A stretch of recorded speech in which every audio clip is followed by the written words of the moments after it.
tiri muno munyika rega tisati Zimbabwe tongoti pasiresi ariko here maprofita kana neng'anga dzechokwadi? Ng'anga dzechokwadi dzimwe dziriko but ndingazitora nemazita kuti ndingi ndiwe chokwadi ndingi ndiwe kunyepa, asi pasirose number 1 haindiri number 1. Alright. Asi kumaprofita ariko echokwadi variko vechokwadi indatanga ndindega rekwasaunzwa izwi raMwari Zimbabwe yese. Alright. Ndinotaura kuti pasapa apa pane gold pane chakati cherapa ndinoona kutaura kuti right takumisa chinhu chakati kuti chisaitike. Nhasi tiri paSowe paBaba Mutongi ndo patiri nhasi patiri kutepfenyura tiri vadai kunetsa mudande mutande nekubata basa rinotyisa. Tatiregai tivatsike tikurukure nawo tinzwe kuti zviri kufamba sei zviri kuitika. Baba Mutongi makadi? Tiripo makadiwa baba. Ndinofara. Chekutanga tinogara tichizvitaura. Toda kuti muzive kuti muri kubuda live paTV pano paChibanda Media. Tine tuma questions twatauya natwo kuti titaure nemi zvimwe tingabvunzawo 1 2 regai tibve tatongopinda munyaya tisati taenda kumberi zvakanyanya. Pane nyaya iri kutenderera ine mashoko akataurwa nemukuru wamakandiwa vachitivo hakuna ngozi, hakuna chinhu chinonzi ngozi. Ameno kuti munoti chii kusaidi kwenyu imimi? Ngozi iriko. Alright. Nekuti chiripo isusu tikati ngozi hakuna muno muZimbabwe kuti nyika yose even chero ukauraya murungu che anokupfukira. Bozi osa muchoona kutori nevamwe vanhu unoziva kuti kune ng'anga dzevarungu dziriko. Mana maIndians variko vanotoita chivanhu, kana maChina chaiwo variko vanotoita chivanhu. Vandoziva kuti ukauraya munhu anopfuka, munhu anokutera.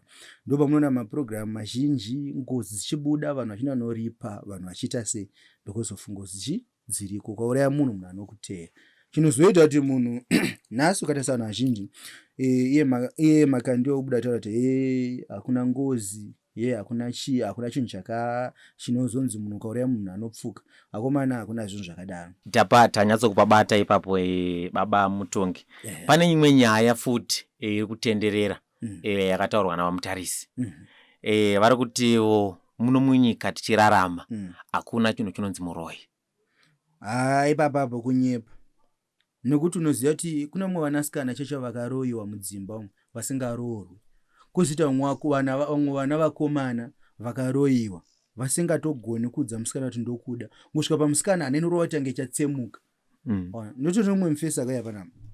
Kanzi baba munoziva kuti ndikaona musikana so ndichinyatsonzwa kumuda ndiri kumba ndikapinda murodhi tidzimbonyengo kana musikana so hana yangu inorova kushiva kana shoko rokuudza kuti ndokuda ondozinda nokumbira mai guru kuti ndipfimbirewo musikana. Saka izvozvo futi kozoita vamwe vekutoti hatombonzwe kuti ndofanirwa kuroora kuroyiwa kunikoko. Ende ukazozvitarisisa vauya kuno kutakutarisa pamweya ndopatoona kuti munhu yakaroyiwa ane nyora ane zvakati. Paunomupedza anotombopengereka kuti amombe mashanga chaiyo nevakadzi kutozodzora kutodzima huma kuti ruchiva ngaruserere. Saka zviro kuti uroyi huriko hwekuti munhu anogona kutoroyiwa kuti apere chido nemadzimai. Chokwadi. Alright. Saka ari mashoko akataurwa nemukuru vamutarisi vachiti hapana uroyi. Ndezvipi zvimwe zvatingaona nazvo zvatingapuruva nazvo kuti vaiva wrong?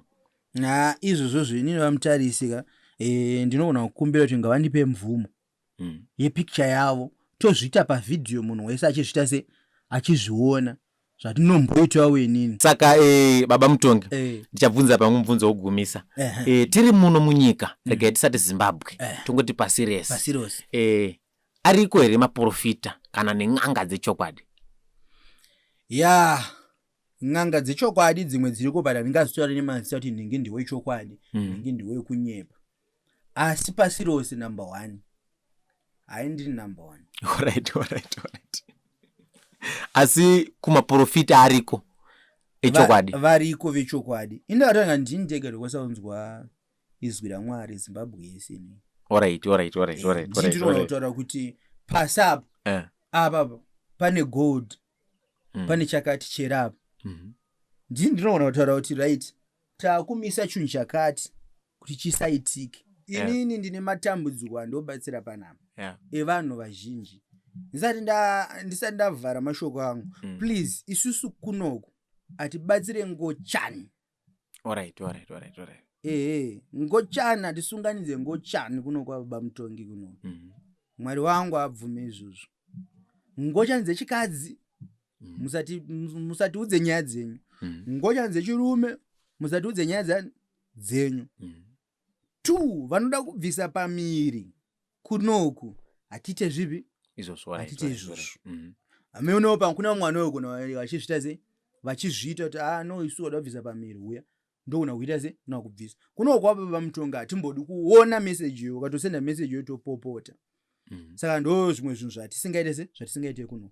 Kozoita vanhu vari munzvimbo dzakasiyana siyana vari kunze kwenyika vari muno muZimbabwe vese vane matambudziko akafanana nenhau yekuti murume anetsa. Zvekuti iwo murume wako anogara achikuhurira or ane girlfriend unoziva kuti kugirlfriend uko haabvi. Ini ndinototora nependi remurume wako. Akanorera negirlfriend anodzoka nekan'ika kadaiso. Alright. Ndoona kuzvigadzira kuti zviitike. And nyangwe akafamba mwana kung'anga nyangwe akaenda kupi kanhi kako haidzoke kuita normal. Kunze uri kana mudzimai wake andifonera ini kundiudza kuti kuno kwashata tane 1 week. Zvakangoti chiro akaenda kuna doctor chero mushini kamutarisa sei hapana. Inoramba yakadero.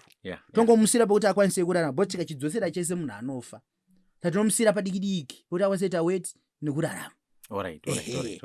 Tobva ipapo kuita vamwe madzimai enyu unozati vana madzimai ko zvino nenyaya yezvimabhizinesi zvakauya izvi nenyaya yekupiwa mafreedom akasiyana siyana kuti ukangorohwa wonoripota wosungwa murume. Chiripo chekuti ana madzimai angoita zvese kuti awane kurarama. Kuti mamwe ona pressure yomwe shamwari kuti mushamwari anga ane motikari ane zvinhu zvakasiyana siyana.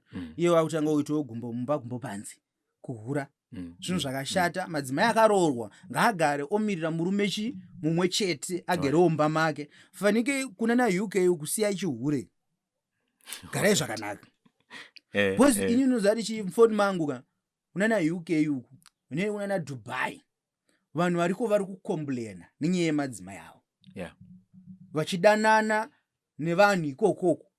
Bozi uko anenge nemvumo dzakawanda kuti ukaona usingachadi umwe nomwe anoita zvaanoda. Then ona mukadzi wako ari kuhura, mukadzi wako ari kuita sei kuti umurove pamwe ukwanise nobva wasungiswa apa iye akaenda notsvaga basa. Saka tiri kuti toda kuti kana mabva kunoku muri pamwe chete maroorana muri kudana ende mogara zvakaita sei zvakanaka. Ini ndiri pangu semutongi pakusimbiridza imba yenyu kuti iite zvakanaka.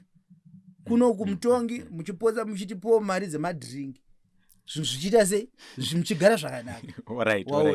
Tobva ipapo futi zvakare chero vari muno muZimbabwe garai zvakanaka vanhu mudzimba dzavo. Right, toenda ipapo tobva ipapo toita vamwe vanhu vanorota vachirara nezvikwambo.